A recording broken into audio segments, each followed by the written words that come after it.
ನೀವು ನೋಡ್ತಾ ಇದ್ದೀರಾ ನ್ಯೂಸ್ ಫಸ್ಟ್ ನ ವಿಶೇಷ ಕಾರ್ಯಕ್ರಮ. ನಾನು ಪ್ರತೀಕ್ಷಾ. ಇತ್ತೀಚೆಗಷ್ಟೇ PUC ರಿಸಲ್ಟ್ ಬಂದಿದೆ. ಸೊ CET ರಿಸಲ್ಟ್ಗೋಸ್ಕರ ವಿದ್ಯಾರ್ಥಿಗಳು ವೆಯ್ಟ್ ಮಾಡ್ತಿದ್ದಾರೆ. ಇಂತಹ ಸಂದರ್ಭದಲ್ಲಿ ವಿದ್ಯಾರ್ಥಿಗಳಿಗೆ ಅಥವಾ ಪೋಷಕರಿಗೆ ಇರುವಂತಹ ಒಂದು ಕನ್ಫ್ಯೂಷನ್ ಏನಪ್ಪಾ ಅಂದ್ರೆ ಮಕ್ಕಳನ್ನ ಯಾವ ಕೋರ್ಸಿಗೆ ಜಾಯಿನ್ ಮಾಡಿಸ್ಬೇಕು, ಜೊತೆಗೆ ಯಾವ ಯೂನಿವರ್ಸಿಟಿಗೆ ಜಾಯಿನ್ ಮಾಡಿಸ್ಬೇಕು ಅಂತ. ಸೊ ನಿಮ್ಮ ಕನ್ಫ್ಯೂಷನ್ಗೆ ಇವತ್ತು ನಮ್ಮ ಕಾರ್ಯಕ್ರಮದಲ್ಲಿ ಉತ್ತರ ಸಿಗುತ್ತೆ. ಜೊತೆಗೆ ರಾಮಯ್ಯ ಯೂನಿವರ್ಸಿಟಿ ಬಗ್ಗೆ ನೀವೆಲ್ಲರೂ ಕೇಳೇ ಇರ್ತೀರ. ಲಕ್ಷಾಂತರ ವಿದ್ಯಾರ್ಥಿಗಳಿಗೆ ಭವಿಷ್ಯ ರೂಪಿಸ್ಕೊಳ್ಳೋದಕ್ಕೆ ದಾರಿದೀಪವಾಗಿದೆ. Ramaiah university of applied science ಬೇರೆ ಯೂನಿವರ್ಸಿಟಿ ಅಥವಾ ಇನ್ಸ್ಟಿಟ್ಯೂಟ್ಗೆ ಕಂಪೇರ್ ಮಾಡಿದ್ರೆ ಯಾಕೆಷ್ಟು ವಿಭಿನ್ನವಾಗಿದೆ, ವಿದ್ಯಾರ್ಥಿಗಳ ಭವಿಷ್ಯಕ್ಕೆ ಎಷ್ಟು ಕೊಡುಗೆಯನ್ನ ಈ ಯೂನಿವರ್ಸಿಟಿ ಕೊಡ್ತಾ ಇದೆ, ಇದೆಲ್ಲದರ ಬಗ್ಗೆ ಮಾತನಾಡೋದಕ್ಕೆ ಇವತ್ತು ನಮ್ಮ ಜೊತೆಗೆ ರಾಮಯ್ಯ ಯೂನಿವರ್ಸಿಟಿ ಆಫ್ ಅಪ್ಲೈಡ್ ಸೈನ್ಸ್ನ ಡೀನ್ ಆಫ್ ಅಕಾಡೆಮಿಕ್ಸ್ ಆಗಿರುವಂತಹ ಪ್ರೊಫೆಸರ್ RV ರಂಗನಾಥ್ ಅವರು ನಮ್ಮ ಜೊತೆ ಇದ್ದಾರೆ. ಬನ್ನಿ ಅವ್ರನ್ನ ಕಾರ್ಯಕ್ರಮಕ್ಕೆ ವೆಲ್ಕಮ್ ಮಾಡಿಕೊಂಡು ಕಾರ್ಯಕ್ರಮ ಶುರು ಮಾಡೋಣ. Sir, welcome to the show. ನಮಸ್ಕಾರ ಸರ್, ನಾನು ಈಗಷ್ಟೇ PUC ರಿಸಲ್ಟ್ಸ್ ಬಂದಿದೆ, CET ರಿಸಲ್ಟ್ಸ್ಗೆ ವೆಯ್ಟ್ ಮಾಡ್ತಿದ್ದಾರೆ. ನಾನು ಫಸ್ಟ್ ಕೇಳೋದು, ಈ ಟೈಮಲ್ಲಿ ಎವ್ರಿ ಇಯರ್ ಈ ಟೈಮಲ್ಲಿ ಪೇರೆಂಟ್ಸ್ಗೆ ಮತ್ತು ಸ್ಟೂಡೆಂಟ್ಸ್ಗೆ ಇರೋ ಕನ್ಫ್ಯೂಷನ್, ಯಾವ ಕೋರ್ಸಿಗೆ ಜಾಯ್ನ್ ಆಗಬೇಕು, ಯಾವ ಯೂನಿವರ್ಸಿಟಿಗೆ ಜಾಯ್ನ್ ಆಗಬೇಕು, ಇದು ಒಂಥರ ಪೇರೆಂಟ್ಸ್ಗೆ ಒಂಥರ ಪ್ರೆಷರೈಸ್ಡ್ ಆಗಿಬಿಡುತ್ತೆ. ಅಯ್ಯೋ, ಯಾವ ಕಾಲೇಜಿಗೆ ಸೇರಿಸೋದು, ಯಾವ ಯೂನಿವರ್ಸಿಟಿಗೆ ಸೇರಿಸೋದು ಅಂತ. ಸೊ ಇದ್ರ ಬಗ್ಗೆ ಫಸ್ಟ್ ಏನು ಹೇಳಕ್ಕೆ ಇಷ್ಟಪಡ್ತೀರಾ ಪೇರೆಂಟ್ಸ್ಗೆ? ಸುಮಾರು ವರ್ಷಗಳಿಂದ ಎಲ್ಲ ಪೇರೆಂಟ್ಸು, ನಾನು ಪೇರೆಂಟನೇ, ಆ ಕಾಲದಿಂದನೂ ಇದು ಬರುತ್ತೆ. ಯಾಕಂದರೆ ಮಕ್ಕಳು 17 ವರ್ಷದಲ್ಲಿ ಆ ಪ್ರಬುದ್ಧತೆ ಇರೋದಿಲ್ಲ ಅವ್ರಿಗೆ, ಯಾವ ಕೋರ್ಸ್ಗೆ ಏನು ಅಂತ. ಕೆಲವು ಮಕ್ಕಳು ತುಂಬ ಫೋಕಸ್ಡ್ ಇರ್ತಾರೆ. ಬಟ್ ಇದು ಅವರು ಆಗಲೇ ಇಲ್ಲಿ ನಮ್ಮ ಎಜುಕೇಷನ್ ಸಿಸ್ಟಮಲ್ಲಿ ಏನಾಗುತ್ತೆ ಅಂದರೆ, ಕೆಲವರು ಯಾರೋ ಆರ್ಟ್ಸು, ಆಮೇಲೆ ಕಾಮರ್ಸು ಅಥವಾ ಸೈನ್ಸ್ ಅಂತ ಚೂಸ್ ಮಾಡ್ಕೊಂಡ್ಬಿಟ್ಟಿರ್ತಾರೆ 10th ಆದಮೇಲೆ. ಅವರವರ ಟೀಚರ್ಸು ಅಡ್ವೈಸ್ ಮೇಲೆ ಮಾಡ್ಕೊಂಡಿರ್ತಾರೆ. ಹಾಗಾಗಿ ಅವರಿಗೆ 3 ಬ್ರಾಡ್ ಸ್ಟ್ರೀಮ್ಸ್ ಸಿಗುತ್ತೆ. ಅದರಲ್ಲೇ ನಮ್ಮ ಯೂನಿವರ್ಸಿಟಿಯಲ್ಲಿ ಈಗ ಆ ಬೇಸಿಸ್ ಇಟ್ಕೊಂಡು ಯಾರ್ಯಾರಿಗೆ ಏನೇನು ಇಂಟ್ರೆಸ್ಟ್ ಇರುತ್ತೋ ಅದನ್ನು ದೆನ್ ಈಗ 4 ವರ್ಷ ಏನಿರುತ್ತಲ್ಲ, ಇದು ತುಂಬ ಇಂಪಾರ್ಟೆಂಟು ಮಕ್ಕಳಿಗೆ. ವೆರಿ ಫಾರ್ಮೇಟಿವ್ ಇಯರ್ಸ್ ಅಂತ ಹೇಳ್ತೇವೆ ನಾವು. ಇವಾಗ ಅವ್ರ ಪರ್ಸನಾಲಿಟಿ ಡೆವಲಪ್ ಆಗುತ್ತೆ. ಅದಕ್ಕೆ ಬೇಕಾಗಿರೋ ಅಂಥ ಎಜುಕೇಷನ್ನ ಕೊಡಬೇಕು ಅನ್ನೋದೇ ರಾಮಯ್ಯ ಯೂನಿವರ್ಸಿಟಿ ಆಫ್ ಅಪ್ಲೈಡ್ ಸೈನ್ಸಸ್ನ ಮುಖ್ಯ ಉದ್ದೇಶ. ಇಲ್ಲಿ ಅಪ್ಲೈಡ್ ಸೈನ್ಸಸ್ ಅನ್ನೋದನ್ನ ನೀವು ಅಂಡರ್ಲೈನ್ ಮಾಡ್ಕೋಬೇಕು. ಹಾ ಸರ್, ನಾನು ಆಕ್ಚುಲಿ ಕೇಳೋಣ ಅಂತ ಅನ್ಕೊಂಡೆ. ಅಂದ್ರೆ ಬೇರೆ ಬೇರೆ ಯೂನಿವರ್ಸಿಟಿ ನೇಮ್ಸ್ಗಳನ್ನ ಕೇಳಿದ್ವಿ, ಬಟ್ ಅಪ್ಲೈಡ್ ಸೈನ್ಸ್ ಅಂತ ಫಸ್ಟ್ ಟೈಮ್ ಕೇಳಿದ್ದು. ಯಾಕೆ ಸರ್? ಸುಮಾರು ಯೂನಿವರ್ಸಿಟಿ ಇರುತ್ತೆ. ಇದು ನಮ್ಮ chairman and visionary doctor Jayaram ಅವರ ಕನಸು ಇದು. ಸೈನ್ಸ್ ಅನ್ನೋದು ಎಲ್ಲ ಕಡೆನೂ ಇರುತ್ತೆ. For example engineering sciences, medical science, management science ಎಲ್ಲದನ್ನು. ಅದನ್ನು ಸೊಸೈಟಿಗೆ ಯೂಸ್ ಆಗೋ ಥರ ಅಪ್ಲೈ ಮಾಡಿದರೆ ನಮ್ಮ ಪ್ರಾಂತಕ್ಕೆ ಹೆಲ್ಪ್ ಆಗುತ್ತೆ. ಆದ್ದರಿಂದ ನಮ್ಮ ಫೋಕಸ್ಸು ಅಪ್ಲಿಕೇಶನ್ ಮೇಲೇ ಜಾಸ್ತಿ ಇರಬೇಕು ಅಂತ ಈ ಯೂನಿವರ್ಸಿಟಿನ ಸ್ಥಾಪನೆ ಮಾಡಿದರು 13-14ರಲ್ಲಿ. ಇದರಲ್ಲಿ ಮುಖ್ಯ ಏನು ಅಂದರೆ, ನಮಗೆ ಒಂದು 13 ಫ್ಯಾಕಲ್ಟಿ ಇದೆ ನಮ್ಮಲ್ಲಿ. ಇದು ರಾಮಯ್ಯ ಯೂನಿವರ್ಸಿಟಿ ಹೇಗೆ ಸ್ಟಾರ್ಟ್ ಆಯಿತು ಅಂತ ನೀವು ನೋಡಬೇಕು ಅಂತ ಹೇಳಿದರೆ, 13-14ರಲ್ಲಿ ಆಗಲೇ ಒಂದು 5-6 ದಶಕಗಳಲ್ಲಿ ತುಂಬ ಒಳ್ಳೆಯ ಹೆಸರು ಪಡೆದಿರೋವಂಥ ರಾಮಯ್ಯ ಗ್ರೂಪ್ ಆಫ್ ಇನ್ಸ್ಟಿಟ್ಯೂಷನ್ಸ್ನ ಕೆಲವು ಮೆಡಿಕಲ್ ಆಗ್ಬೋದು, ಡೆಂಟಲ್ ಆಗ್ಬೋದು, ನರ್ಸಿಂಗ್ ಆಗ್ಬೋದು, ಫಾರ್ಮಸಿ ಆಗ್ಬೋದು, management, advance learning of engineering, ಇದನ್ನೆಲ್ಲ ತಂದು ಒಂದು ಯೂನಿವರ್ಸಿಟಿ ಅಂತ ಮಾಡಿ ಅದನ್ನು ಮುಂದುವರಿಸಬೇಕು ಅಂತ ಕನಸು ಕಟ್ಟಿ ಅದರಲ್ಲಿ ಮಾಡಿದೆ. ಈಗ ನಮ್ಮಲ್ಲಿ 13 ಫ್ಯಾಕಲ್ಟಿ ಅಂತ ಹೇಳ್ತೇವೆ, ಎಲ್ಲ ವರ್ಟಿಕಲಲ್ಲಿ. ಆಮೇಲೆ ಒಂದು 130 ಪ್ರೋಗ್ರಾಮ್ ನಮ್ಮಲ್ಲಿ ಇರುತ್ತೆ. ಈಗ ಮಕ್ಕಳಿಗೆ ಚೂಸ್ ಮಾಡೋಕ್ಕೆ, ಈಗ ಪೇರೆಂಟ್ಸಿಗೆ ಯಾವುದು ಅಂದ್ರಲ್ಲ, ಇದು ಹೆಂಗೆ ಅಂದರೆ ಮೆಡಿಕಲ್ ಇಂಟ್ರೆಸ್ಟ್ ಇರೋರು ಮೆಡಿಕಲ್ಲು ಆ್ಯಂಡ್ ಡೆಂಟಲಲ್ಲಿ ಹೊರಟೋಗ್ಬಿಡ್ತಾರೆ. ಇನ್ನು ಬೇರೆ ಫಾರ್ ಎಕ್ಸಾಂಪಲ್ ಇಂಜಿನಿಯರಿಂಗ್ ಬರಬೇಕು ಅಂದರೆ ನಮ್ಮಲ್ಲಿ ಒಂದು 9-10 ಥರನಾದ ವರ್ಟಿಕಲ್ಸ್ ಇದೆ. ಯಾವ ಇಂಜಿನಿಯರಿಂಗು, ಸಿವಿಲಿಂದ ಹಿಡಿದು ಏರೋಸ್ಪೇಸ್ ಇಂಜಿನಿಯರಿಂಗ್ವರೆಗೂ, ಆ್ಯಂಡ್ AIML, ಕಂಪ್ಯೂಟರ್ ಸೈನ್ಸು, ಯಾವುದ್ಯಾವುದು ಅವ್ರಿಗೆ ಇಂಟ್ರೆಸ್ಟ್ ಇರುತ್ತೋ ಅದು ಸಿಗುತ್ತೆ. ಇನ್ನು ನೀವು ಸೋಷಿಯಲ್ ಸೈನ್ಸಸ್ ಕಡೆ ಬಂದರೆ ಮಕ್ಕಳಿಗೆ, ಅಲ್ಲಿ ಸೈಕಾಲಜಿ ಆಗ್ಬೋದು, ಎಕನಾಮಿಕ್ಸ್ ಆಗ್ಬೋದು, ಲಾ ಓದಬೇಕು ಅಂದರೆ ಲಾ ಓದ್ಬೋದು. ಇಲ್ಲ ಕಾಮರ್ಸ್ ಓದಿರೋ ಅಂಥ ಮಕ್ಕಳು ಏನು ಮಾಡ್ಬೋದು, BCom ಓದ್ತೀನಿ ಬಟ್ ಆಮೇಲೆ ಮ್ಯಾನೇಜ್ಮೆಂಟ್ ಮಾಡ್ತೀನಿ ಅಂತ. ಇಲ್ಲ ನಾನು ಡೈರೆಕ್ಟಾಗಿ BBAನೇ ಮಾಡ್ತೀನಿ ಅಂದರೆ BBA ಕೋರ್ಸು. ಈ ಥರ ಎಲ್ಲ ಮಕ್ಕಳಿಗೂ ಅವ್ರವ್ರ ಇಂಟ್ರೆಸ್ಟಿಗೆ ತಕ್ಕಂಗೆ ಬಂದರೆ ಯೂನಿವರ್ಸಿಟಿಯಲ್ಲಿ ಅವಕಾಶ ಇರುತ್ತೆ. ಇನ್ನೊಂದೇನು ಮಾಡಿದ್ರು ಅಂದರೆ, ನ್ಯಾಷನಲ್ ಎಜುಕೇಷನ್ ಪಾಲಿಸಿ ಬಂದಾಗ ನಮ್ಮ ಯೂನಿವರ್ಸಿಟಿಯವರು they were the first one to embrace it, along with the statutory ಇದು ಏನೇನು ಅಪ್ರೂವಲ್ಸ್ ಇದೆಯೋ ಅದನ್ನು ತೊಗೊಂಡು 4 ವರ್ಷದ ಡಿಗ್ರಿ ಮಾಡಿದ್ದೀವಿ ನಾವು. ಈ ಮೊದಲೆಲ್ಲ 3 ವರ್ಷ ಇರೋದು ನಿಮ್ಗೆ ಗೊತ್ತು, BA, BSc, BCom. ಈಗ ಅದು ಮಕ್ಕಳು 4 ವರ್ಷ ಓದ್ಬೋದು, ಬಟ್ ಬೇಡ ನನಗೆ 3 ವರ್ಷ ಬೇಕು ಅಂದರೆ ಒಂದು ಎಕ್ಸಿಟ್ ಪಾಲಿಸಿ ಅಂತ ಮಾಡ್ಕೊಂಡಿದ್ವಿ. 3 ವರ್ಷಕ್ಕೆ ಬೇಡ ಅಂದರೆ ಅವರು ಡಿಗ್ರಿ ತೊಗೊಂಡು ಹೋಗ್ಬೋದು. 4ನೇ ವರ್ಷ ಓದಿದರೆ ಆನರ್ಸ್ ಡಿಗ್ರಿ ಅಂತ ಸಿಗುತ್ತೆ ನಮ್ಮಲ್ಲಿ. ಇದು ವೆರಿ ಯುನೀಕು. ಇದು ಯಾಕೆ ಬೇಕು ಅಂದರೆ, ಎಜುಕೇಷನ್ ಸಿಸ್ಟಮ್ಮು ಕೆಲವು ಮಕ್ಕಳು ಹೊರಗಡೆ ಹೋಗಬೇಕು, ಉನ್ನತ ವಿದ್ಯಾಭ್ಯಾಸ ಮಾಡಬೇಕು ಅಂದರೆ ಅಲ್ಲೇನು ಮಾಡ್ತಾರೆ, 12 + 4 16 ವರ್ಷದ್ದು ಎಜುಕೇಷನ್ ಆಗಿದೆಯಾ ಅಂತ ಕೇಳ್ತಾರೆ. ನಮ್ಮದು 10+2 ಅಂದರೆ 12 ವರ್ಷ. 4 ವರ್ಷ ಓದಿದರೆ ಅವ್ರಿಗೆ ಪ್ರಪಂಚದ ಯಾವುದೇ ಯೂನಿವರ್ಸಿಟಿಯಲ್ಲಾಗಲಿ ಪೋಸ್ಟ್ ಗ್ರ್ಯಾಜುಯೇಷನ್ನು ಅಂದ್ಬಿಟ್ಟು PhD ಅನ್ನೋ ಕಡೆ ಅಡ್ಮಿಷನ್ಗೆ ಭಾಳ ಈಸಿ ಆಗಿಬಿಡುತ್ತೆ. ಆನರ್ಸ್ ಇರೋವಂಥ ಮಕ್ಕಳಿಗೆ ಬೇಡ ನಾವು ತೊಗೊಂಡು ಕೆಲಸ ಮಾಡ್ತೀವಿ ಅಂದರೆ ಅದಕ್ಕೆ ಬೇಕಾಗಿರೋದು ಹೋಗುತ್ತೆ. ಇದಲ್ಲದೆ ನಮ್ಮಲ್ಲಿ ಇನ್ನೊಂದು ಏನು ಒಳ್ಳೆಯದು ಅಂತಾದರೆ, ಎಲ್ಲೇ ಆಗಲಿ ಅಪ್ಲೈಡ್ ಅಂತ ತರ್ತೀವಿ. ಫಾರ್ ಎಕ್ಸಾಂಪಲ್ BSc ಸೈಕಾಲಜಿ ಅಂತಿದೆ ನಮ್ಮಲ್ಲಿ. BSc ಸೈಕಾಲಜಿಗೆ ಡಾಟಾ ಸೈನ್ಸಸ್ ಅಂತ ಸೇರ್ಕೊಂಡಿದ್ವಿ. ಕಂಪ್ಯೂಟೇಷನ್ ಸೈಕಾಲಜಿ ಅಂತ ಕೊಡ್ತಾರೆ. ಅಂದರೆ ಅಪ್ಲಿಕೇಶನ್ ಸೈಕಾಲಜಿ ಸುಮ್ಮನೆ ಬರೀ ಬುಕ್ ಓದಿ ಕಳಿಸೋದಿಲ್ಲ, ಅದನ್ನು ಹೇಗೆ ಅಪ್ಲೈ ಮಾಡ್ಬೋದು ಫೀಲ್ಡಲ್ಲಿ, ಅದನ್ನು ಹೇಗೆ ರಿಸರ್ಚ್ ಡೆವಲಪ್ ಮಾಡಬೇಕು, ಅದನ್ನು ಅಳವಡಿಸ್ಕೋಬೇಕು ಅನ್ನೋದನ್ನು ಹೇಳ್ಕೊಡ್ತಾರೆ. ಆಮೇಲೆ ಲಾ, ಫಾರ್ ಎಕ್ಸಾಂಪಲ್ ಎಲ್ಲ ಕಡೆ BSc LLB ಲಾ ಇರುತ್ತೆ. BSc LLB ಜೊತೆಗೆ ಸೈಬರ್ ಸೆಕ್ಯೂರಿಟಿಗೆ ಸೆಕ್ಯೂರಿಟೀಸ್ ತುಂಬ ಇಂಪಾರ್ಟೆಂಟು. ಸೊ ಸೈಬರ್ ಸೆಕ್ಯೂರಿಟಿನ ಲಿಂಕ್ ಮಾಡಿ 4 ಇಯರ್ಸ್ ಡಿಗ್ರಿ 5 ಇಯರ್ಸ್ ಡಿಗ್ರಿ ಕೊಡ್ತೀವಿ ನಾವು. ಸೊ ಈ ಥರ ಎಲ್ಲದು ಇದು 1-2 ಹೇಳ್ತವೆ. ಅಲಾಡ್ ಸೈನ್ಸ್, ಬಯೋಟೆಕ್ನಾಲಜಿ ಆಗ್ಬೋದು, ಲೈಫ್ ಸೈನ್ಸಸ್ ಡಿಗ್ರಿಗಳಾಗ್ಬೋದು. ಇಂಜಿನಿಯರಿಂಗ್ಗೆ ತೊಗೊಂಡ್ರೆ ನೀವು ನಮ್ಮಲ್ಲಿ 90 ವೆರಿ ಯುನೀಕಾಗಿ ನಾವು ಇದನ್ನು ಮಾಡ್ತಾ ಹೋಗ್ತೀವಿ. 4 ವರ್ಷ ಡಿಗ್ರಿ ಇದ್ದೇ ಇರುತ್ತೆ. ಆ್ಯಂಡ್ ಇಂಜಿನಿಯರಿಂಗಲ್ಲಿ ನಾವು 11 ಗ್ಲೋಬಲ್ ಅಟ್ರಿಬ್ಯೂಟ್ಸ್ ಅಂತ ಹೇಳ್ತಾರೆ. ಈಗ ಇಡೀ ದೇಶದಲ್ಲಿ ವಾಷಿಂಗ್ಟನ್ ಅಕಾರ್ಡ್ ಅಂತ ಬಂದಿದೆ. ಅದರಲ್ಲಿ ಏನೇನು ಬೇಕು, ಒಬ್ಬ ಇಂಜಿನಿಯರು ಸೈನ್ಸ್ ಅಪ್ಲಿಕೇಶನ್ ಮಾಡಬೇಕು, ಪ್ರಾಬ್ಲಮ್ ಸಾಲ್ವಿಂಗ್ ಮಾಡಬೇಕು, ಡಿಸೈನ್ ಮಾಡಬೇಕು, ಇನ್ವೆಸ್ಟಿಗೇಷನ್ ಮಾಡಬೇಕು, ಇದು ಕಮ್ಯುನಿಕೇಷನ್ ಮಾಡಬೇಕು, ಆಂಟ್ರಪ್ರಿನರ್ ಆಗಬೇಕು. ಆಮೇಲೆ ಮುಂದೆ ಅವನೇ ಓದ್ಕೊಂಡು ಇಂಡಿಪೆಂಡೆಂಟ್ ಲರ್ನಿಂಗ್ ಅಂತ ಹೇಳ್ತೇವೆ. ಇವು ಅಟ್ರಿಬ್ಯೂಟ್ಸು. ಅಂದರೆ ಒಬ್ಬ ಗ್ರ್ಯಾಜುಯೇಟ್ ಆದರೆ ಇಂಜಿನಿಯರ್ ಅಂತ ಯಾರಿಗೆ ಹೇಳ್ತೀವೋ ಅವರಿಗೆ ಅಟ್ರಿಬ್ಯೂಟು. ಇದಾದರೆ ಗ್ಲೋಬಲ್ ಆಗಿ ಎಲ್ಲಿ ಬೇಕಾದ್ರೂ ಅವ್ರು ಇಂಜಿನಿಯರಿಂಗ್ ಕೆಲಸ ಮಾಡ್ಬೋದು. ಅದನ್ನಿಟ್ಕೊಂಡು ನಾವು ಕರಿಕ್ಯುಲಮ್ ಡಿಸೈನ್ ಮಾಡ್ತೀವಿ, ಅವರಿಗೆ ಹೇಳ್ಕೊಡ್ಬೇಕು.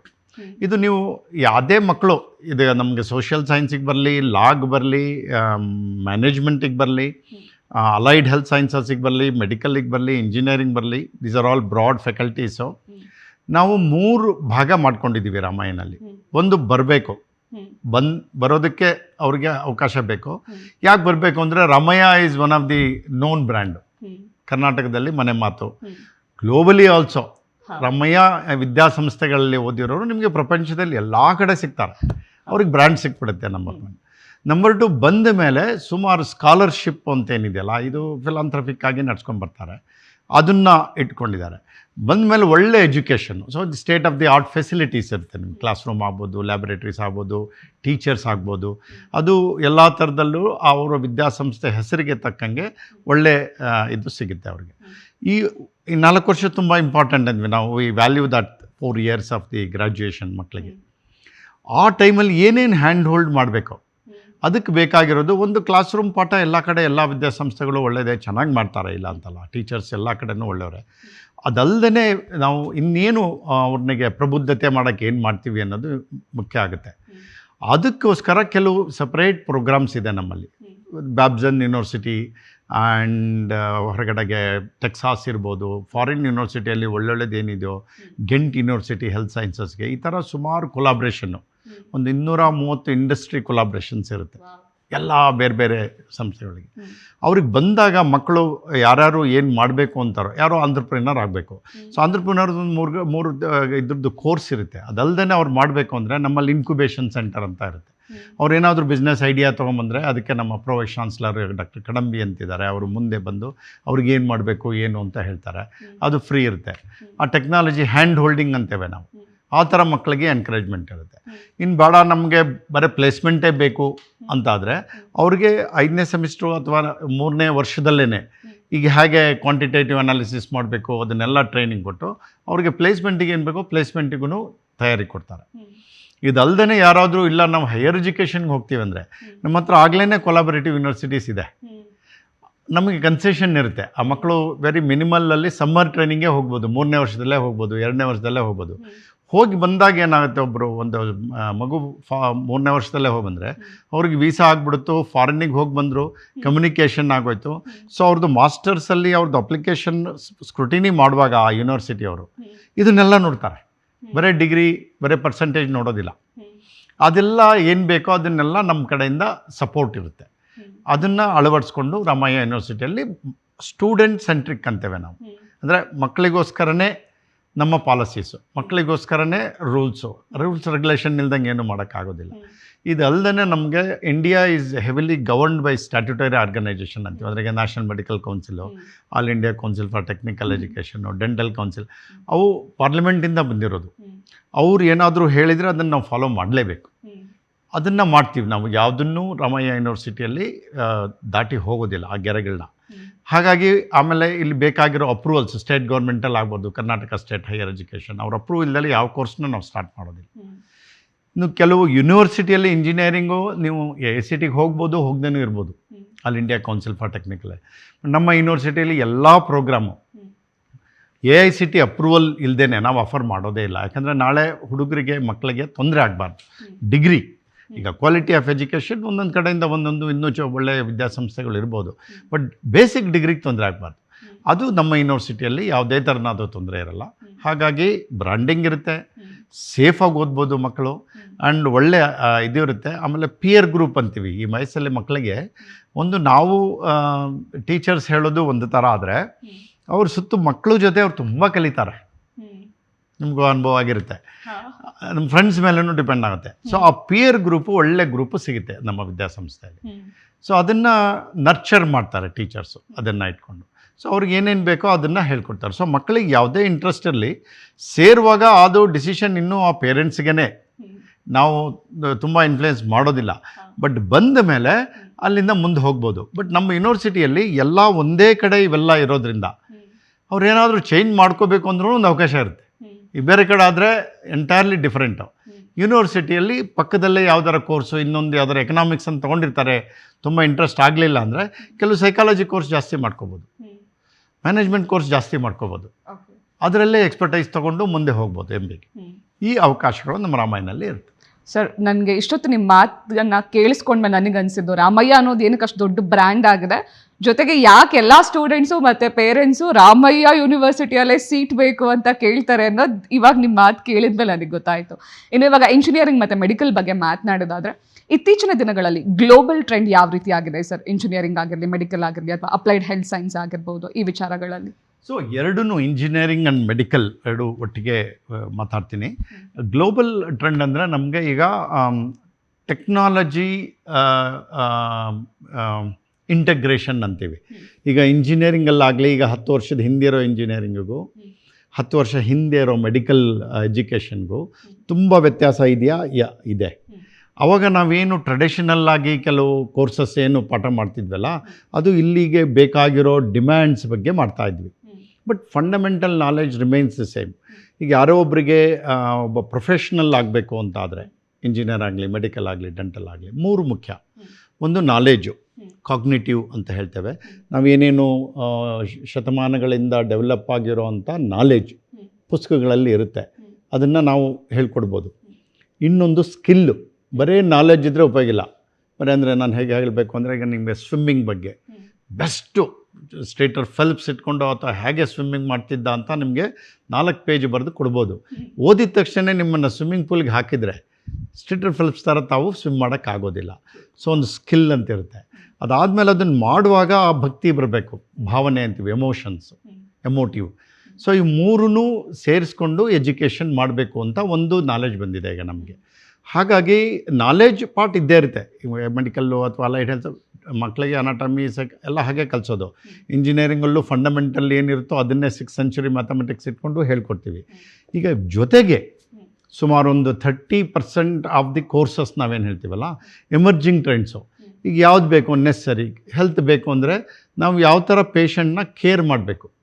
ಈಗ 20 ವರ್ಷದ ಕೆಳಗೆ ಹಾಸ್ಪಿಟಲ್ಗೆ ಹೋದರೆ ಒಂಥರ ಕೇರ್ ಇರೋದು. ಈಗ ನೀವು ಅಡ್ಮಿಟ್ ಆದರೆ ನಾವು ಎಕ್ಸ್ಪೆಕ್ಟ್ ಮಾಡೋದು ಬೇರೆ. ಸೈಕಾಲಜಿ ಬೇಕು, ರಿಹ್ಯಾಬಿಲಿಟೇಷನ್ ಬೇಕು, ಫಿಸಿಯೋಥೆರಪಿ ಬೇಕು, ಎಲ್ಲ. ಸೊ ಅದನ್ನೆಲ್ಲ ಇಂಟಗ್ರೇಟ್ ಮಾಡಬೇಕು ನಾವು. ಆ ಇಂಟಗ್ರೇಟ್ ಮಾಡಿ ಈಗ ಎಜುಕೇಷನ್ ಮೆಡಿಕಲಲ್ಲಿ ಕೊಡ್ತೀವಿ, ಹೆಲ್ತ್ ಸೈನ್ಸಲ್ಲಿ. ಸೊ ಏನಾಗುತ್ತೆ, ಡಾಕ್ಟರ್ಸು ಈ ಫಿಸಿಯೋಥೆರಪಿಯವರು, ನರ್ಸಿಂಗ್ನವರು, ಇವರು ಯಾವ ಥರ ಮಾಡ್ತಾರೆ ಅಂತ ಅವರಿಗೂ ಆ ಭಾವನೆಗಳು. ಇವರು ಡಾಕ್ಟರ್ಸ್ ಏನು ಮಾಡ್ತಾರೆ ಅಂತ ಕಲಿತಾರೆ. ನಮ್ಮಲ್ಲಿ ಅಲೈಡ್ ಹೆಲ್ತ್ ಸೈನ್ಸಸ್ಸಲ್ಲಿ ಆ್ಯಂಡ್ ಮೆಡಿಕಲ್ ಸೈನ್ಸಸ್ಸಲ್ಲಿ, ಹೆಲ್ತ್ ಸೈನ್ಸಲ್ಲಿ ಇದೆಲ್ಲ ಸೇರಿಸಿ ಕಮ್ಯುನಿಟಿ ಬೇಸ್ಡ್ ಕೋರ್ಸಸ್ ಕೊಡ್ತೀವಿ. Very unique. ಯಾಕಂದ್ರೆ ನಮ್ಮಲ್ಲೆಲ್ಲ ಒಂದೇ ಕಡೆ ಇದೆ. ಈ ಥರ ಇರೋವಂಥ ಯೂನಿವರ್ಸಿಟಿ ನಿಮಗೆ ತುಂಬ ಕಮ್ಮಿ. ಹಾಗಾಗಿ ಮಕ್ಕಳಿಗೆ ಎಕ್ಸ್ಪೋಜರು ತುಂಬ ಚೆನ್ನಾಗಿರುತ್ತೆ. ಇನ್ನು ಇಂಜಿನಿಯರಿಂಗ್ ಬಂದರೆ ಅಲ್ಲೂ ಏನಾಗಿದೆ ಅಂದರೆ ಇಂಟರ್ ಡಿಸಿಪ್ಲಿನರಿ ಕೋರ್ಸಸ್ ಅಂತ ಈಗ ಬರೀ ಮೆಕ್ಯಾನಿಕಲ್ ಅಂದರೆ ಬರೀ ಮೆಕ್ಯಾನಿಕಲ್ ಮಾಡೋದಾಗಲಿ, ಇಂಜಿನಿಯರಿಂಗ್ ಸಿವಿಲ್ ಅಂದರೆ ಸಿವಿಲ್ ಮಾಡೋದು, ಎಲೆಕ್ಟ್ರಿಕಲ್ ಅಂತಲ್ಲ. ಈಗ ಅದರಲ್ಲೇ ಈಗ AIML ಆ್ಯಂಡ್ ಕಂಪ್ಯೂಟರ್ ಸೈನ್ಸ್ ಅನ್ನೋದು ಏನಾಯಿತು, ಮೊದಲು ಬ್ರಾಂಚ್ ಅಂತಿತ್ತು, ಈಗ ಅದು ಇಂಟಗ್ರೇಟ್ ಆಗಬೇಕು ಎಲ್ಲ ಕೋರ್ಸ್ಗಳಿಗೂ. ಈಗ ಅದಿಲ್ಲದೇ ಮಾಡೋಕ್ಕಾಗಲ್ಲ. ಕಂಪ್ಯೂಟರ್ ನಿಮ್ಮೆಲ್ಲ ಟೆಕ್ನಾಲಜಿ ನೋಡ್ತಾ ಇದ್ದೇನೆ ಸ್ಟುಡಿಯೋದಲ್ಲಿ. ಸೊ ಇದು ಏನಾಗುತ್ತೆ ಅಂದರೆ ಅವ್ರಿಗೆ ಸೊ ನಾವು ಕರಿಕ್ಯುಲಮಲ್ಲೂ ಅದನ್ನು ಚೇಂಜ್ ಮಾಡಬೇಕು. ಅಂದರೆ ಈಗ ಓದಿಸುವಾಗ 3ನೇ ಸೆಮಿಸ್ಟ್ರಲ್ಲಿ ಬರೀ ಸಿವಿಲ್ ಸಬ್ಜೆಕ್ಟ್ಸ್ ಅಥವಾ ಎಲೆಕ್ಟ್ರಾನಿಕ್ಸ್ ಓದಿಸ್ತಾ ಇದ್ದರೆ ನಾನೀಗ ಹಾಗೆ ಮಾಡೋಕ್ಕಾಗಲ್ಲ. ಯಾವುದೋ ಒಂದನ್ನು ತುಂಬ ಕಷ್ಟ ಆದರೂ ಪರವಾಗಿಲ್ಲ, ಅದನ್ನು ತೆಗೆದುಬಿಟ್ಟು ಕಂಪ್ಯೂಟರ್ ಸೈನ್ಸು AIML ಇಂಟ್ರೊಡ್ಯೂಸ್ ಮಾಡೋದು, ಅದು ಆಗ್ತಾಯಿದೆ. ಅದಕ್ಕೆ ನಮಗೆ ಲಕ್ಕಿಲಿ AICTEಯಿಂದ ಅಪ್ರೂವಲ್ಲು ಸಿಗ್ತದೆ, ಅವರೇ ಮುಂದೆ ತಂದಿದ್ದಾರೆ. ಈಸಿ ಆಯಿತು. ಮೊದಲು ಯೂನಿವರ್ಸಿಟಿಯಲ್ಲಿ ನಾವು ಮಾಡ್ತಾಯಿದ್ವಿ, ಈಗ ಸ್ಟ್ಯಾಟ್ಯುಟರಿ ಬಾಡೀಸು ಅದನ್ನು ಮಾಡಬೇಕು ಅಂತ ಹೇಳಿದ್ಮೇಲೆ ನಮ್ಮ ಯೋಚನೆಗೆ ಬಲ ಬಂತು. ಈಗಾಗಲೇ ರಾಮಯ್ಯ ಯೂನಿವರ್ಸಿಟಿಲಿ ನಾವು ಆ ಥರ ಇಂಟಗ್ರೇಷನ್ ಮಾಡಿಬಿಟ್ಟಿದ್ವಿ. ಸೊ ಆಲ್ರೆಡಿ ಸಿವಿಲ್ಲು, ಎಲೆಕ್ಟ್ರಿಕಲ್, ಮೆಕ್ಯಾನಿಕಲಲ್ಲಿ ಆಲ್ರೆಡಿ ಅವರು AIMLನ ಪ್ಯಾರಲಲ್ಲಾಗಿ ಕಲ್ತ್ಕೊಂಡು ಹೋಗ್ಬೋದು. ಅದಲ್ಲದೆ ಸಪೋಸ್ ಯಾರಾದರೂ ಅದರಲ್ಲೇ ಅವ್ರು ಮಾಡಬೇಕು ಅಂದರೆ ಅದಕ್ಕೂ ತುಂಬ ಒಳ್ಳೊಳ್ಳೆ ಫೆಸಿಲಿಟೀಸ್ ಮಾಡಿದ್ವಿ. ಫಾರ್ ಎಕ್ಸಾಂಪಲ್ ಒಂದು ಸ್ಯಾಟಲೈಟ್ ರಿಸೀವಿಂಗ್ ಸ್ಟೇಷನ್ ಅಂತ ಮಾಡ್ಕೊಂಡಿದ್ದಾರೆ ರಾಮಯ್ಯ ಯೂನಿವರ್ಸಿಟಿಲಿ. ನೀವು ಇವಾಗ ಬಂದ್ರೂ ನಮ್ಮ ಅಲ್ಲಿ ಲ್ಯಾಬೊರೇಟ್ರಿಯಲ್ಲಿ ಇದೇ ಥರ ದೊಡ್ಡ ಲ್ಯಾಬೊರೇಟ್ರಿ ಇದೆ. ಯಾವ ಸ್ಯಾಟಲೈಟು ಹೋಗ್ತಾ ಇದೆ ಅದೇನೋ ನಮ್ಮ ಒಂದು ಜಾಗ ಇರುತ್ತೆ, ಕ್ರಾಸ್ ಆದರೆ ನಮಗೆ ಅದ್ರದ್ದು ಇಮೇಜಸ್ ಸಿಗುತ್ತೆ ಆ್ಯಂಡ್ ಡಾಟಾ ಬರ್ತಾ ಇರುತ್ತೆ. ಅದನ್ನು ಮಕ್ಕಳು ತೊಗೊಂಡು ಅದನ್ನು ರಿಸರ್ಚ್ ಮಾಡ್ಬೋದು, ಅನಾಲಿಸಿಸ್ ಮಾಡ್ಬೋದು. ಸೊ ನಾವು ಬರೀ ಓದೋದೊಂದೇ ಅಲ್ಲ, ಕೋರ್ಸಸ್ ಮಾತ್ರ ಹೇಳ್ಕೊಡಲ್ಲ, ಅದನ್ನು ಅಳವಡಿಸ್ಕೊಂಡು ಯಾವ ಥರ ರಿಸರ್ಚ್ ಮಾಡಬೇಕು, ಯಾವ ಥರ ಪ್ರಾಬ್ಲಮ್ನ ಸಾಲ್ವ್ ಮಾಡಬೇಕು ಅಪ್ಲೈಡ್, ಅದ್ರ ಬಗ್ಗೆ ತುಂಬ ಒತ್ತು ಕೊಡ್ತೀವಿ ಇಂಜಿನಿಯರಿಂಗಲ್ಲಿ. ಬಟ್ ಏನು ವ್ಯತ್ಯಾಸ ಆಗಿದೆ ಅಂದರೆ ಟೆಕ್ನಾಲಜಿ ಇಂಟಗ್ರೇಷನ್ ತುಂಬ ಆಗ್ತಾಯಿದೆ. ಫಾರ್ ಎಕ್ಸಾಂಪಲ್ ಸಿವಿಲ್ ಇಂಜಿನಿಯರಿಂಗ್ ಅಂದರೆ ಹಳೆ ಕಾಲದಲ್ಲಿ ನಾವೇನೋ ಚೈನು, ಕಂಪಾಸು ಇಟ್ಕೊಂಡೆಲ್ಲ ಮಾಡ್ತೀವಿ, ಇಲ್ಲ. ಈಗೇನು ಲೇಟೆಸ್ಟ್ ಈಗಾಗಲೇ ರೋವರ್ ಸರ್ವೆ ಅಂತಾರೆ, ಡಿಜಿಟಲ್ ಸರ್ವೆ ಅಂತಾರೆ. ಸೊ ಅದನ್ನು ನಾವು ಇಂಟಿಗ್ರೇಟ್ ಮಾಡಬೇಕು. ಸೊ ಆ ಥರದ್ದು ನಮ್ಮ ಯೂನಿವರ್ಸಿಟಿಯಲ್ಲಿ ನಾವು ಮುಂಚೂಣಿಯಲ್ಲಿ ಇರ್ತೀವಿ. ಅವಾಗ ಏನೇ ಚೇಂಜಸ್ ಬಂದರೂ ಅದನ್ನು ಹಾಕಿ ಮಕ್ಕಳಿಗೆ, ಬಿಕಾಸ್ ಯಾವುದೇ ಪ್ರೊಫೆಷ್ನಲ್ ಆಗಬೇಕು ಅಂದರೆ ಇದು ತುಂಬ ಇಂಪಾರ್ಟೆಂಟ್ ಒಂದು ಸಂಸ್ಥೆಗೆ. ನಮ್ಮದೆಲ್ಲ ಎಲ್ಲ ಸಂಸ್ಥೆನೂ ಮಾಡ್ತಾರೆ ಅಂತ ಅಂದ್ಕೊಳ್ತೇನೆ ನಾನು. ನಾವು ಏನು ಒಬ್ಬ ಗ್ರಾಜ್ಯುಯೇಟ್ನ ಇವಾಗ ಬಿಡ್ತೀವಲ್ಲ, ಈಗ 24 25 ಅವರು ಗ್ರಾಜ್ಯುಯೇಟ್ ಆದರೆ ಅವರು ಇನ್ನು ನೆಕ್ಸ್ಟ್ 30 ವರ್ಷ ಸೊಸೈಟಿಗೆ ಸರ್ವ್ ಮಾಡಬೇಕು. ಅದಕ್ಕೆ ಬೇಕಾಗಿರೋವಂಥ ವ್ಯವಸ್ಥೆಗಳನ್ನ, ಅವರಿಗೆ ನಾಲೆಡ್ಜ್ನ, ಸ್ಕಿಲ್ನ, ಆಟಿಟ್ಯೂಡ್ನ ನಾವು ಕೊಟ್ಟು ಇಂಡಿಪೆಂಡೆಂಟಾಗಿ ಅವರು ಮುಂದೆ ಅದನ್ನು ಒರೆಸ್ಕೊಂಡು ಹೋಗಬೇಕು ಅನ್ನೋದನ್ನು ಕೊಟ್ಟರೆ ಯೂನಿವರ್ಸಿಟಿಯಿಂದ ಮಾಡುವಂಥ ಕರ್ತವ್ಯ ಆಗುತ್ತೆ. ಸರ್, ನನ್ನ ಇಂಜಿನಿಯರಿಂಗ್ ಬಗ್ಗೆ ನಾನೊಂದು ಕ್ವೆಶನ್ ಕೇಳಬೇಕು ಅಂತ ಅಂದ್ಕೊಂಡೆ. ಅಂದರೆ ಒಂದು ಇನ್ ಜನರಲ್ ಆಗಿ ಹೇಳ್ತಾರೆ, ಐ ಡೋಂಟ್ ನೋ, ನನಗೆ ಹೇಳಬೇಕಾ ಬೇಡವಾ ಗೊತ್ತಿಲ್ಲ, ಬಟ್ ಇನ್ ಜನರಲ್ ಆಗಿ ಒಂದು ಮಾತು ಹೇಳ್ತಾರೆ. ಅಂದರೆ ರೋಡಲ್ಲಿ ಹೋಗ್ಬೇಕಾದ್ರೆ ಒಂದು ಕಲ್ಲು ಎಸೆದ್ರೆ ಬಿದ್ದರೆ ಅದು ಇಂಜಿನಿಯರ್ ತಲೆ ಮೇಲೆ ಬೀಳುತ್ತೆ, ಬಿಕಾಸ್ ಅಷ್ಟೊಂದು ಜನ ಇಂಜಿನಿಯರ್ಸ್ ಇದ್ದಾರೆ ಅಂತ. ಆ್ಯಂಡ್ ಮತ್ತೊಂದು ಕಡೆ ಇಂಜಿನಿಯರಿಂಗ್ ಮುಗಿಸ್ಕೊಂಡು ಎಲ್ಲರೂ ಬೇರೆ ಬೇರೆ ಪ್ಯಾಷನ್ನ ಫಾಲೋ ಮಾಡ್ತಿದ್ದಾರೆ. ಇಂಡಸ್ಟ್ರಿಗೆ ಬರೋ ಅಂಥವ್ರು ಅಥವಾ ಬೇರೆ ಬೇರೆ ಇಂಡಸ್ಟ್ರಿಗೆ ಹೋಗೋ ಅಂಥವ್ರು ಇದ್ದಾರೆ. ಜೊತೆಗೆ ಇಂಜಿನಿಯರಿಂಗ್ ಮುಂಚೆ ಎಲ್ಲ ನಾವು ಕೇಳ್ತಾ ಇದ್ವಿ, ಇಂಜಿನಿಯರಿಂಗ್ ಊರಲ್ಲಿ ಯಾರಾದರೂ ಒಬ್ಬರು ಮಾಡಿದ್ದಾರೆ, ಓ ಇಂಜಿನಿಯರ್ ಅಂತ. ಬಟ್ ಇವಾಗ ಅದೊಂಥರ ಬೇಸಿಕ್ ಡಿಗ್ರಿ ಥರ ಆಗ್ಬಿಟ್ಟಿದೆ, ಬಿಕಾಸ್ ಎಲ್ಲರೂ ಇಂಜಿನಿಯರಿಂಗ್ ಮಾಡ್ತಿದ್ದಾರೆ. ಸೊ ಇದ್ರ ಬಗ್ಗೆ ನಿಮ್ಮ ಒಪಿನಿಯನ್ ಏನು ಸರ್? Okay, good. ಈಗ ನಾನು ಇಂಜಿನಿಯರೇ ಆದ್ದರಿಂದ, ಓಕೆ. ಆ್ಯಂಡ್ ನೀವು ಹೇಳಿದಂಗೆ ಒನ್ ಆಫ್ ದೋಸ್ ಇಂಜಿನಿಯರ್ಸ್ ಒಂದು 20-30 ವರ್ಷದ ಹಿಂದೆ ಅಯ್ಯೋ ಇಂಜಿನಿಯರು ಅಂತ ಆ ಟೈಮಲ್ಲಿ ಓದಿದ್ದು. ಬಟ್ ಈಗ ಏನಾಯಿತು ಅಂದರೆ 8-10 ವರ್ಷಗಳಿಂದ ಏನು ಬೆಳವಣಿಗೆ ಆಗಿದೆ ಗ್ಲೋಬಲಲ್ಲಿ, ದೇಶದಲ್ಲಿ ಅಂದರೆ ಸ್ಪೆಷಲೈಸ್ಡ್ ಎಂಜಿನಿಯರ್ಸ್ಗೆ ಡಿಮ್ಯಾಂಡು ಒಂದು ಲೆವೆಲಲ್ಲಿ ನಿಂತು ಹೋಗುತ್ತೆ. ಅಂಡರ್ ಗ್ರಾಜ್ಯುಯೇಟ್ ಅನ್ನೋದು 4 ಇಯರ್ಸು. ಅದಕ್ಕಿಂತ ಮೊದಲು 5 ವರ್ಷದ್ದು ಇಂಜಿನಿಯರಿಂಗ್ ಅಂತ ಇತ್ತು. ವೆರಿ ಸ್ಪೆಷಲೈಸ್ಡ್ ಇರ್ತಿದ್ರು. ಅವರು ಅದೇ ಕೆಲಸ ಮಾಡಿಕೊಂಡು ಕೆಲಸನೂ ಸೇರ್ತಿದ್ರು, ರಿಟೈರು ಆಗಿಬಿಡೋರು. ಬೇರೆ ಇನ್ನೇನು ಮಾಡಬೇಕಾಗಿದ್ದಿಲ್ಲ ಅವರು ಸಿವಿಲ್ ಇಂಜಿನಿಯರ್. ಬಟ್ ಈಗ ಟ್ರೆಂಡ್ಸ್ ಅಥವಾ ಟೆಕ್ನಾಲಜಿ ಎಷ್ಟು ಬೇಗ ಚೇಂಜ್ ಆಗುತ್ತೆ ಅಂದರೆ, ನಾನು ಏನೋ ಒಂದು ಹಿಡ್ಕೊಂಡ್ರೆ ಅದರಲ್ಲೇ ನಾನು ರಿಟೈರ್ ಆಗೋಕ್ಕಾಗೋದಿಲ್ಲ 30 ವರ್ಷ. ಸೊ ಈಗ ಬರೋ ಇಂಜಿನಿಯರ್ಸಿಗೆ ಏನು ಅಂದರೆ ವರ್ಸಾಟಿಲಿಟಿ ಬೇಕು, ಅವ್ರಿಗೆ ಎಲ್ಲ ಥರದ್ದು ಬೇಕು. ಅದನ್ನು ಬಟ್ ನನಗೆ 4 ವರ್ಷನೇ ಇರೋದು ಕಲ್ಸ್ಕೊಳ್ಳೋಕ್ಕೆ. ಅದಕ್ಕೇನಾಗುತ್ತೆ, ಈ ಕರಿಕ್ಯುಲಮ್ ಡಿಸೈನರ್ಸು, ಪ್ರೊಫೆಸರ್ಸ್ಗೆಲ್ಲ ಏನಾಗುತ್ತೆ ಅಂದರೆ ಕೋರ್ ಅಂತೀವಿ. ಅಂದರೆ ಒಬ್ಬ ಏನೋ ಒಂದು ಬೇಕು ಅಂದಾಗ ಒಂದು ಬ್ರಾಂಚ್ ಆಫ್ ಇಂಜಿನಿಯರಿಂಗಲ್ಲಿ ಎಷ್ಟು ಬೇಕೋ ಅಷ್ಟು ಕೋರ್ಸಸ್ನ ಇಟ್ಟು ಉಳಿದಿದ್ದನ್ನೆಲ್ಲ ಪರ್ಸ್ನಾಲಿಟಿ ಡೆವಲಪ್ಮೆಂಟು, ನನಗೆ ಗ್ಲೋಬಲ್ ಅಟ್ರಿಬ್ಯೂಟ್ಸ್ ಅಂದೆ, ಒಬ್ಬ ಒಳ್ಳೆ ಹ್ಯೂಮನ್ ಬೀಯಿಂಗ್ ಆಗೋಕ್ಕೆ, ಒಳ್ಳೆ ಸೊಸೈಟಲ್ ಅಪ್ಲಿಕೇಶನ್ ಆಗೋಕ್ಕೆ, ಒಬ್ಬ ಮೊದಲು ಮಾನವರು, ಆಮೇಲೆ ಎಲ್ಲ ಪ್ರೊಫೆಷನ್ ಬರುತ್ತೆ. ಅದನ್ನು ಡೆವಲಪ್ ಮಾಡಿ ಅನ್ನೋ ಥರ ಕಾನ್ಸೆಪ್ಟ್ ಬಂತು ನಮಗೆ. National education policy also say that. ಈಗ ಇಂಜಿನಿಯರ್ ಅಂದರೆ ಬರೀ ಅವರು ಎಲೆಕ್ಟ್ರಾನಿಕ್ಸ್ ಓದ್ಕೊಂಡಿದ್ರೆ ಸಾಲದು, ಅವರಿಗೆ ಪರ್ಫಾರ್ಮಿಂಗ್ ಆರ್ಟ್ಸ್ ಅಂದರೆ ಏನು ಅಂತ ವಿಷಯ ಗೊತ್ತಿರಬೇಕು, ಎಕನಾಮಿಕ್ಸು ಸ್ವಲ್ಪ ಗೊತ್ತಿರಬೇಕು, ನಮ್ಮ ದೇಶದ ಬಗ್ಗೆ ಯೋಚನೆ ಮಾಡಬೇಕಲ್ಲ, ಅಗ್ರಿಕಲ್ಚರ್ ಸೆಕ್ಯೂರಿಟಿ, ಫುಡ್ ಸೆಕ್ಯೂರಿಟಿ ಬಗ್ಗೆ ಗೊತ್ತಾಗಬೇಕು. ಅವಾಗ ಅವ್ರು ಏನಾದರೂ ಇನ್ನೋವೇಷನ್ ಮಾಡೋಕ್ಕೆ ಸಾಧ್ಯ ಅಂತ. ಹಾಗಾಗಿ ಆ ಥರ ಕೋರ್ಸ್ಗಳು ಬರೋಕ್ಕೆ ಶುರುವಾಯಿತು. ಈಗೇನಾಗುತ್ತೆ, ಒಂದು 11 ಅಟ್ರಿಬ್ಯೂಟ್ ಇದ್ದಾಗ ಅಪ್ಲಿಕೇಶನ್ ಆಫ್ ದೇರ್ ಇಂಜಿನಿಯರಿಂಗ್ ಒಂದು 5 ಅಟ್ರಿಬ್ಯೂಟ್ ಆದರೆ ಉಳಿದಿದ್ದು ಕಮ್ಯುನಿಕೇಷನ್ ಇರುತ್ತೆ, ನಾವು ಟೀಮ್ ವರ್ಕ್ ಮಾಡ್ತೀವಿ, ಇನ್ಯಾರೋ ಇಂಡಿಪೆಂಡೆಂಟ್ ಭಾಳ ಬೇಗ ಕಲ್ತ್ಕೊಂಡು ಹೋಗ್ತಿರ್ತಾರೆ, ಅವ್ರಿಗೆ ಅದು ಒಂದರಲ್ಲೇ ಇರಬೇಕಾಗಿಲ್ಲ. ಈ ಕ್ವಾಲಿಟೀಸ್ ಇರೋ ಮಕ್ಕಳೆಲ್ಲ ಇಂಜಿನಿಯರಿಂಗಿಗೆ ಬಂದರು, ಬಟ್ ಅವ್ರಿಗೆ ಇಲ್ಲಿ ಕೋರ್ಸಸ್ ಎಲ್ಲ ಸಿಕ್ತು, ಅದ್ರದ್ದು ಸಕ್ಸಸ್ಸು ನೋಡಿದರು. ಈಗ ಇನ್ನೊಂದು ಏನು ಅಂದರೆ, ನಮ್ಮ IT ಅವ್ರದ್ದು ಕಾಂಟ್ರಿಬ್ಯೂಷನ್ನು ಇದರಲ್ಲಿ ತುಂಬ ಇದೆ. ಮೊದಲೆಲ್ಲ ಬರೀ ಪಬ್ಲಿಕ್ ವರ್ಕ್ಸಲ್ಲಿ ಗೌರ್ಮೆಂಟ್ ಕೆಲಸದಲ್ಲಿ ಇರೋರು, ಅವು ಅಷ್ಟೇ ಕೆಲಸ ಮಾಡ್ತಾ ಇದ್ದಿದ್ದು. ಈಗ IT ನವರು ಏನು ಮಾಡ್ತಾರೆ, ಅವ್ರ ಟೆಕ್ನಾಲಜಿ ಡೆವಲಪ್ ಆದಂಗೆ ಅವ್ರದ್ದು ವರ್ಕ್ ಚೇಂಜ್ ಆಗ್ತಾರೆ, ಅವ್ರ ವರ್ಕ್ ಫೋರ್ಸ್ ಅದೇ ಥರನೇ ಚೇಂಜ್ ಆಗಬೇಕು ಅಲ್ಲಿ. ಹಾಗಾಗಿ ಆ ವರ್ಸಿಟಾಲಿಟಿ ಇಂಜಿನಿಯರ್ಸಿಗೆ ಬಂದಿದೆ. ಓಕೆ, ಸೊ ಅದು ಬಂದಿರೋದ್ರಿಂದ ಅವರು ಕಮ್ಯುನಿಕೇಷನ್ ಯಾರು ಚೆನ್ನಾಗಿ ಮಾಡ್ತಾರೋ, ಟೆಕ್ನಾಲಜಿ ಒಂದು ಪಾರ್ಟು. ಈಗ ಫಾರ್ ಎಕ್ಸಾಂಪಲ್ ಟೆಕ್ನಾಲಜಿ ಬೇಕು ನಿಮಗೆ, ಎಲೆಕ್ಟ್ರಾನಿಕ್ಸು ಕಂಪ್ಯೂಟರ್ಸ್ ಬಗ್ಗೆ ಚೆನ್ನಾಗಿ ತಿಳ್ಕೊಂಡಿರ್ಬೇಕು. ಅವರು MBA ಮಾಡಿದ ಮೇಲೆ ಅದನ್ನು ಅವ್ರು ಏನಾದರೂ ಮಾರ್ಕೆಟಿಂಗ್ ಹೋದರೆ ಅವರು ಅದನ್ನು ಸೆಲ್ ಮಾಡಿದಷ್ಟು ತುಂಬ ಬರೀ ಕೋಡಿಂಗು 1,00,000 ಲೈನ್ ಕೋಡಿಂಗ್ ಬರೋವಂಥ ಇಂಜಿನಿಯರ್ ಮಾಡೋಕ್ಕಾಗಲ್ಲ. ಸೊ ಅಟ್ರಿಬ್ಯೂಟ್ ಚೇಂಜ್ ಆಯಿತು, ಅವರು ಇಂಜಿನಿಯರೇ ಇವರು ಇಂಜಿನಿಯರೇ. ಸೊ ಯಾರಾದರೂ ಟೆಕ್ನಾಲಜಿ ಮಾಡಬೇಕು ಅಂದರೆ ಹೈಯರ್ ಎಜುಕೇಷನ್ ಅಂದರೆ ಮಾಸ್ಟರ್ಸು PhD ಮಾಡಿಕೊಂಡು ಡೀಪಾಗಿ ಇಂಜಿನಿಯರಿಂಗ್ ಹೋಗ್ತಾರೆ. ಇನ್ನು ಬೇರೆ ಅಂದರೆ ಆ 4 ವರ್ಷ ಮಾಡಿರೋರು ಯಾವ ಏರಿಯಾದಾಗ ಬೇಕಾದ್ರೂ ಹೋಗ್ಬೋದು. ಇನ್ಫ್ಯಾಕ್ಟ್ ನಿಮಗೆ ಗೊತ್ತಿರುತ್ತೆ, ನಿಮ್ಮಲ್ಲೇ ಎಷ್ಟೊಂದು ಜನ ನ್ಯೂಸಲ್ಲಿ ತುಂಬ ಹೆಸರು ಮಾಡಿರ್ತಾರೆ ನಮ್ಮ ಇಂಜಿನಿಯರ್ಸು ಅಲ್ವಾ. IAS ಆಫೀಸರ್ಸ್ ಆಗಿದ್ದಾರೆ, ಎಂಟ್ರಪ್ರಿನರ್ಸ್ ಆಗಿದ್ದಾರೆ, ನಮ್ಮ ಲೆಜಿಸ್ಲೇಟರ್ಸ್ ಇದ್ದಾರೆ. ನಾನು ಪೊಲಿಟಿಷಿಯನ್ ಅನ್ನಲ್ಲ, ಲೆಜಿಸ್ಲೇಷನ್ ಮಾಡ್ತಾರೆ ಎಷ್ಟೋ ಜನ ಇಂಜಿನಿಯರ್ಸ್ ಇದ್ದಾರೆ ನಮ್ಮಲ್ಲಿ. So engineering will give that versatility. And ಅಲ್ಲಿ ಬರೋ ಕೋರ್ಸ್ಗಳು ಏನಿದೆ ಅಂದರೆ, ಇನ್ನೊಂದು ಇದು ನನ್ನ ಪರ್ಸನಲ್ ಅನಾಲಿಸಿಸು. ನಾವೇನು ಒಂದು 4 ವರ್ಷದಲ್ಲಿ ಹೇಳ್ಕೊಡ್ತೀವಲ್ಲ ಇಂಜಿನಿಯರಿಂಗಲ್ಲಿ, particularly problem analysis, problem solving, data analysis, ಇದೆಲ್ಲ ಇದೆಯಲ್ಲ, ಅದು ಇನ್ಬಿಲ್ಟು. ಅವ್ರು ಓದೋ 8-10 ಕೋರ್ಸ್ಗಳಲ್ಲಿ ಅದು ಅವ್ರಿಗೆ ಗೊತ್ತಿಲ್ಲದಂಗೆ ಬಂದುಬಿಡುತ್ತೆ ಇಂಜಿನಿಯರ್ಸ್ಗೆ. ಅವ್ರು ಯಾವ ಫೀಲ್ಡಲ್ಲಿ ಹೋದರೂ ಅದನ್ನು ಅವ್ರಿಗೆ ಗೊತ್ತಿಲ್ಲದಂಗೆ ಅಪ್ಲೈ ಮಾಡ್ತಿರ್ತಾರೆ, ಅದಕ್ಕೆ ಅವ್ರ ಸಕ್ಸಸ್ ರೇಟು ಜಾಸ್ತಿ. ಹಾಗಾಗಿ ಅದು ಪಾಪ್ಯುಲರ್ ಡಿಗ್ರಿ ಆಯಿತು. BA BCom BSc ಒಂದು ಕಾಲದಲ್ಲಿ, ಈಗಿಲ್ಲ, ಆಗಲೇ ಮತ್ತೆ ರಿನ್ಯೂಡ್ ಇಂಟ್ರೆಸ್ಟ್ ಇದೆ. I am very happy to say that. ಎಲ್ಲ ಫೀಲ್ಡು ಬೇಕು ನಮ್ಮ ದೇಶ ಉದ್ಧಾರ ಆಗಬೇಕು ಅಂದರೆ. ಸೊ ಅವಾಗೇನಾಯಿತು ಅಂದರೆ, ಇದು ಗ್ಲಾಮರ್ ಥರ ಬಂತು ಇಂಜಿನಿಯರಿಂಗ್. ಸೊ ಈಗೇನಾಯಿತು, ಅದನ್ನೇ ನಾವು ಯೂನಿವರ್ಸಿಟಿಯಲ್ಲಿ ಮಾಡಿರೋದೇನು ಅಂದರೆ 4 ವರ್ಷ. ನೀವು BSc LLB ಮಾಡಿದ್ರು 4 ವರ್ಷ, BE ಇಂಜಿನಿಯರಿಂಗ್ ಮಾಡಿದ್ರು 4 ವರ್ಷ, BSc ಸೈಕಾಲಜಿ ಮಾಡಿದ್ರು 4 ವರ್ಷ, BBA ಮಾಡಿದ್ರು 4 ವರ್ಷ. ಸ್ಪೆಷಲೈಸೇಷನ್ ತೊಗೋಬೋದು ನಿಮ್ಮ ಇಷ್ಟ, ನಿಮ್ಮ ಇಂಟ್ರೆಸ್ಟ್ ತಕ್ಕಂಗೆ. So engineering is one of the stream. ನಾವು ಅಲ್ಲಿಂದ ಮುಂದೆ ಯಾವ ಕಡೆ ಬೇಕಾದ್ರೂ ಹೋಗ್ಬೋದು ಇರುತ್ತೆ. ಬಟ್ ಇಂಜಿನಿಯರಿಂಗ್ ಹೋದರೆ ಸ್ಪೆಷಲೈಸೇಷನ್ ಮಾಡಿದ್ರೆ ಒಳ್ಳೆಯದು. Super sir. ಇವಾಗ ಅಡ್ಮಿಷನ್ಸ್ ಬಗ್ಗೆ ಮಾತನಾಡೋದಾದ್ರೆ, ರಾಮಯ್ಯ ಯೂನಿವರ್ಸಿಟಿಯಲ್ಲಿ ಸೀಟ್ ಸಿಗಬೇಕು ಅಂತ ಪೇರೆಂಟ್ಸ್ಗಳು ಕಾಯ್ತಿರ್ತಾರೆ. ಪ್ಲಸ್ ಎಷ್ಟೊಂದು ಜನ PU ಮುಗಿದ ತಕ್ಷಣ ಇಲ್ಲ ನಾನು ರಾಮಯ್ಯ ಯೂನಿವರ್ಸಿಟಿಗೆ ಹೋಗಬೇಕು ಅಂತ ಸ್ಟೂಡೆಂಟ್ಸ್ ಕೂಡ ವೆಯ್ಟ್ ಮಾಡ್ತಿರ್ತಾರೆ. ಸೊ ಇವಾಗ ಇನ್ನೇನು CET ರಿಸಲ್ಟ್ಸ್ ಬರುತ್ತೆ, ಅದಾದ್ಮೇಲಂತೂ ಸಿಗಾಬಟ್ಟೆ ಅಪ್ಲಿಕೇಶನ್ಸ್ ಬರುತ್ತೆ ನಿಮಗೆ. ಸೊ ಅಡ್ಮಿಷನ್ ಪ್ರೋಸೆಸ್ ಯಾವ ರೀತಿ ಆಗಿರುತ್ತೆ ಸರ್? ಅಡ್ಮಿಷನ್ ಪ್ರೋಸೆಸ್ಸು ತುಂಬ ಸಿಂಪಲ್ಲು. ಎಲ್ಲ ಡೀಟೇಲ್ಸು ವೆಬ್ಸೈಟಲ್ಲಿ ಇದೆ. ಈಗ ಇಂಜಿನಿಯರಿಂಗ್ ತೊಗೊಂಡ್ರೆ ಕರ್ನಾಟಕ ಎಕ್ಸಾಮಿನೇಷನ್ ಅಥಾರಿಟಿ ಅವ್ರು ಮಾಡೋರು, ಕರ್ನಾಟಕ CET, ಕಾಮೆಡ್ಗೆ, ಆಮೇಲೆ JEE ಎಕ್ಸಾಮ್ ಮೇನ್ಸು, ಈ ರ್ಯಾಂಕಿಂಗ್ ಇದ್ದರೆ ಅವ್ರು ಅಪ್ಲೈ ಮಾಡಿ ನಮ್ಮಲ್ಲಿ ಸೀಟ್ ತೊಗೋಬೋದು ಇಂಜಿನಿಯರಿಂಗಿಗೆ. ಆ್ಯಂಡ್ ಇನ್ನು ಮೆಡಿಕಲ್ಗಾದರೆ ನೀಟ್ ಇರುತ್ತೆ.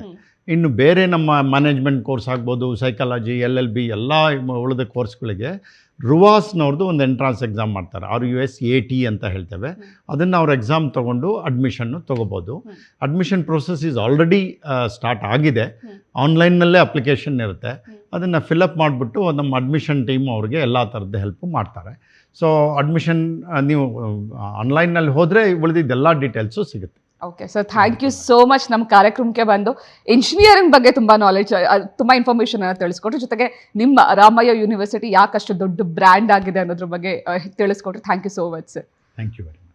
ವೀಕ್ಷಕರೇ, ಈಗ PUC ಎಕ್ಸಾಮ್ ಮುಗಿಸ್ಕೊಂಡು ಬಹಳ ಡೌಟಲ್ಲಿ ಅಥವಾ ಕನ್ಫ್ಯೂಷನ್ನಲ್ಲಿ ವೆಯ್ಟ್ ಮಾಡ್ತಿರೋ ಅಂಥವ್ರು, ಯಾವ ಕಾಲೇಜ್ಗೆ ಅಥವಾ ಯಾವ ಯೂನಿವರ್ಸಿಟಿಗೆ ಮಕ್ಕಳನ್ನ ಸೇರಿಸಬೇಕು ಅಂತ ಕನ್ಫ್ಯೂಷನಲ್ಲಿರುವಂತಹ ಪೇರೆಂಟ್ಸ್ಗಳು, ಯಾವುದೇ ಡೌಟ್ ಇಲ್ಲದೆ ನೀವು ರಾಮಯ್ಯ ಯೂನಿವರ್ಸಿಟಿಗೆ ನಿಮ್ಮ ಮಕ್ಕಳನ್ನ ಸೇರಿಸ್ಬೋದು ಅಂತ ಹೇಳ್ತಾ ಇದಾಗಿತ್ತು ಹೊತ್ತಿನ ವಿಶೇಷ. ಕ್ಷಣ ಕ್ಷಣದ ಮಾಹಿತಿಗಾಗಿ ನೋಡ್ತಾರೆ ನ್ಯೂಸ್ ಫಸ್ಟ್, ನಿರ್ಭೀತಿಯಿಂದ ನಿಮ್ಮ ಪರವಾಗಿ.